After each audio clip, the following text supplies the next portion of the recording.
saya Wiono Malaputra dari kelas 11 IPS 2. Di sini saya akan menerangkan bab 5 mengenai mewaspadai ancaman terhadap kependudukan negara Kesatuan Republik Indonesia. Yang pertama, menelaah ancaman terhadap integritas nasional. Dalam membangun integritas nasional, bangsa Indonesia selalu dihadapkan pada ancaman, tantangan, hambatan, gangguan, atau biasa yang disingkat ATHG, yaitu ancaman merupakan suatu hal atau usaha yang bersifat mengubah atau merombak kebijaksanaan yang dilakukan secara konsepsional, kriminal, serta politik.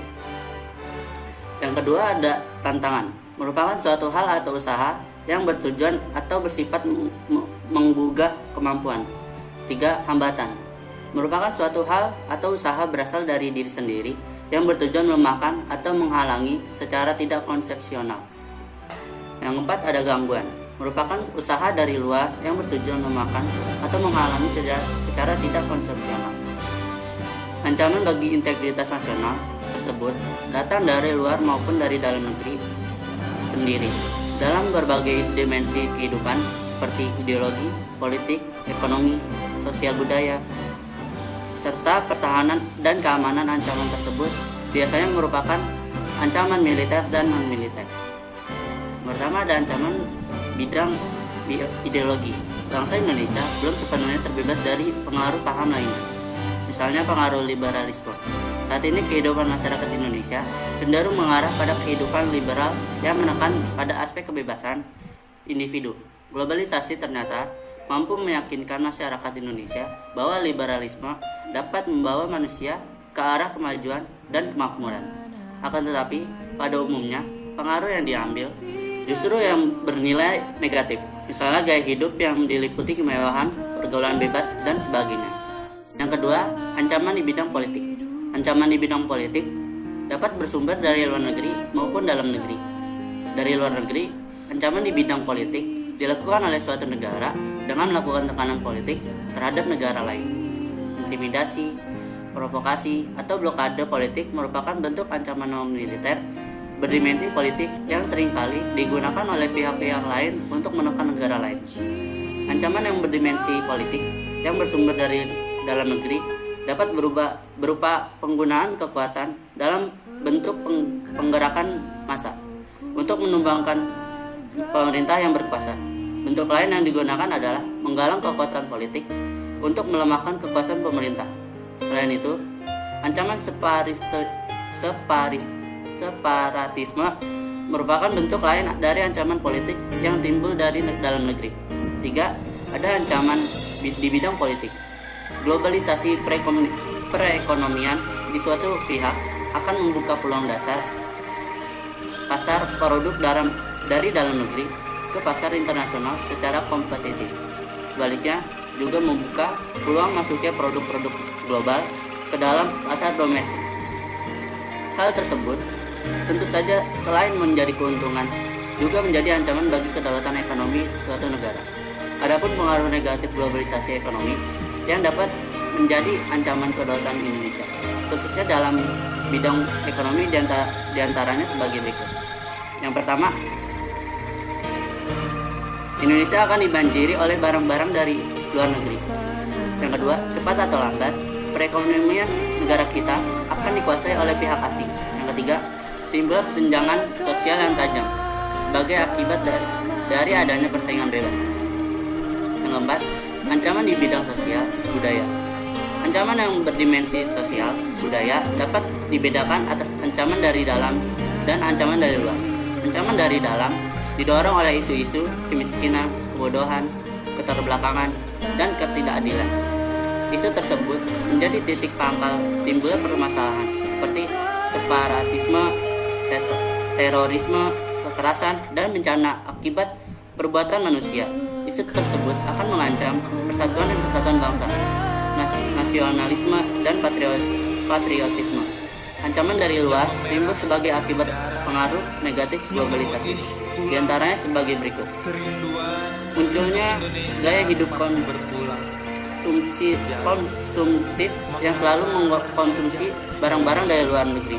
Munculnya sifat hedonisme, adanya sikap individualisme, munculnya gejala westernisme investasi. Kelima, ancaman di bidang pertahanan dan keamanan. Ancaman militer adalah ancaman yang menggunakan kekuatan bersenjata dan terorganisasi yang dinilai mempunyai kemampuan membahayakan kedaulatan negara, keutuhan wilayah, dan keselamatan segenap bangsa.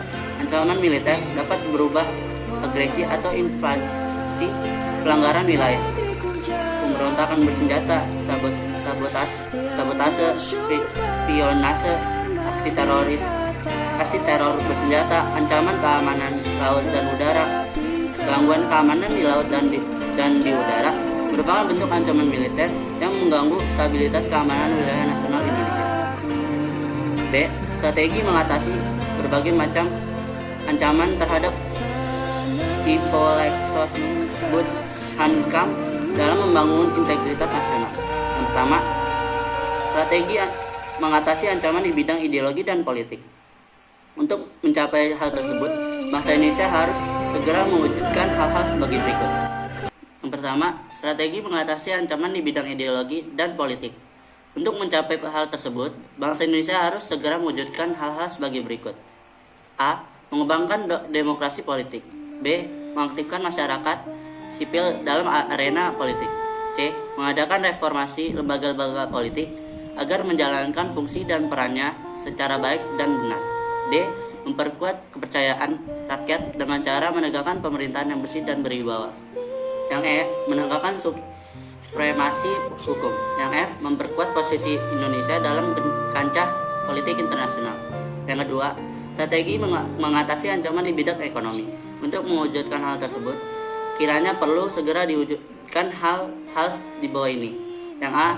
Sistem ekonomi dikembangkan untuk memperkuat produksi domestik bagi pasar dalam negeri sehingga dapat memperkuat perekonomian rakyat. Yang B. Pertanian dijadikan prioritas utama karena mayoritas penduduk Indonesia bermata pencaharian sebagai petani. Industri-industri haruslah menggunakan bahan baku dalam negeri sehingga tidak bergantung impor dari luar negeri. Yang ketiga, strategi mengatasi ancaman di bidang sosial budaya. Dalam menghadapi pengaruh dari luar yang dapat membahayakan kelangsungan hidup sosial budaya, bangsa Indonesia berusaha memelihara keseimbangan dan keselarasan fundamental, yaitu keseimbangan antara manusia dengan alam semesta, manusia dengan masyarakat, manusia dengan Tuhan, keseimbangan, kemajuan kelahiran dan kesejahteraan batin, kesadaran akan perlunya keseimbangan, dan keserasian melahirkan toleransi yang tinggi sehingga dapat menjadi bangsa yang berbineka dan bertekad untuk selalu hidup bersatu. Yang keempat, strategi mengatasi ancaman di bidang pertahanan dan keamanan. Ancaman militer akan sangat berbahaya apabila tidak diatasi. Karena itu, harus ditetapkan strategi yang tepat untuk mengatasi UUD Negara Republik Indonesia tahun 1945. Telah mengatur strategi pertahanan dan keamanan bangsa Indonesia dalam mengatasi ancaman militer tersebut. Pasal 30 ayat 1 sampai 5 UUD Negara Republik Indonesia tahun 1945, sistem pertahanan dan keamanan yang bersifat usamesta merupakan pilihan yang paling tepat bagi pertahanan Indonesia yang diselenggarakan dengan keyakinan pada kekuatan sendiri serta berdasarkan atas hak dan kewajiban warga negara dalam usaha pertahanan negara. Sistem pertahanan dan keamanan negara yang bersifat semesta bercirikan berikut. A. Kerakyatan, yang orientasi pertahanan dan keamanan negara diabdikan oleh untuk kepentingan seluruh rakyat. B. Kesemestaan, yaitu seluruh sumber daya nasional didayagunakan bagi upaya pertahanan. C. Kewilayahan, yaitu gelar kekuatan pertahanan dilaksanakan secara menyebar di seluruh wilayah negara Kesatuan Republik Indonesia sesuai dengan kondisi geografis sebagai negara kepulauan. Sekian dari saya, kurang lebih mohon maaf. Assalamualaikum warahmatullahi wabarakatuh.